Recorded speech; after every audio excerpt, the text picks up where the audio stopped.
Hi, thanks for being in a new video. This time let me tell you what I liked most and least about the Xiaomi 14T Pro after testing it, in case you're considering buying it.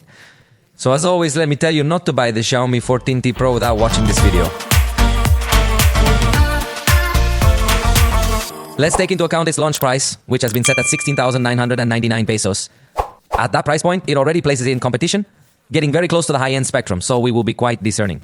However, I can tell you in advance that it is indeed a very competitive device. So let's begin with what I like the most about it. We are going to discover a broad and extensive distribution, which is quite different from other devices that are exclusively distributed through online stores. So that's a point that makes it easier, your purchase.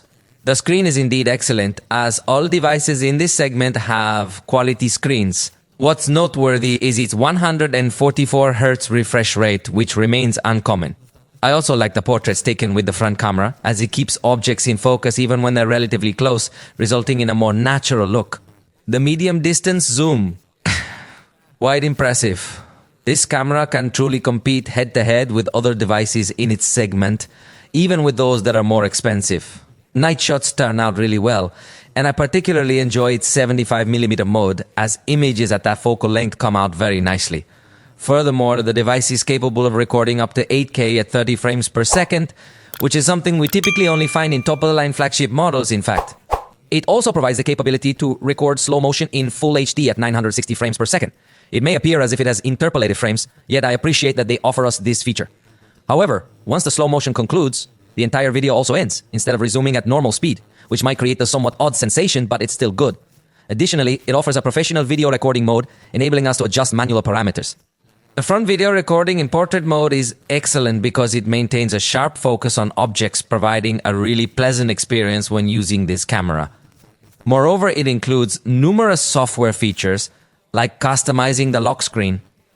It provides floating windows, AI functions, super wallpapers, and infrared for universal remote control security. It also brings outstanding features such as secure folder, application lock, hide applications, application cloning.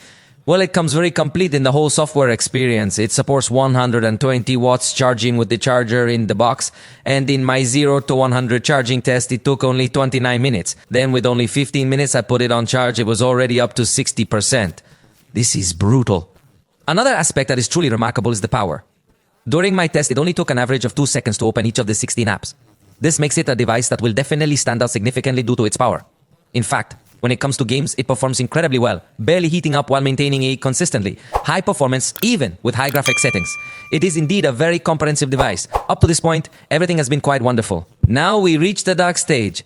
I'll share what I didn't like.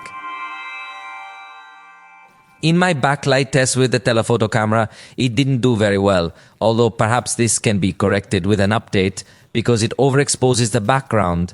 Macro photography will not be its specialty, but it can complicate its life due to the type of focus it has. Besides the telephoto camera, we will notice that in the video recording, the color changes a lot. Let's say that it is not so stable in that aspect. Recording with the front camera backlit, you will also notice that it overexposes quite a bit the most illuminated areas, which is something that for the price, if we can ask him to be more perfected. In addition, the front recording at night also looks and feels simple. The one-handed use mode is the horrible that only lowers half of the screen that does not help me at all. And I will always complain about that. Because many times you want to reach a button that is not on top but on the other side and your finger just can't reach it. Sorry for having short hands. So that mode just won't do. The 5000 mAh battery. Pretty standard. Having such a powerful processor is going to consume a lot of battery. So it really didn't do very well in my test. And despite having 12 GB of RAM, it seems to be not so well optimized at times. It's observed that it sometimes restarts applications and supposedly has 12 GB of virtual memory, but this doesn't seem very useful. With HyperOS 3 and future updates, its performance will likely be refined, but it has these kinds of issues. Still, it's a very competitive device. If you've already bought it, share your thoughts in the comments. At this point, we have arrived at the conclusion of this video. If you enjoyed watching it, please feel free to let us know, and we look forward to seeing you in the next one.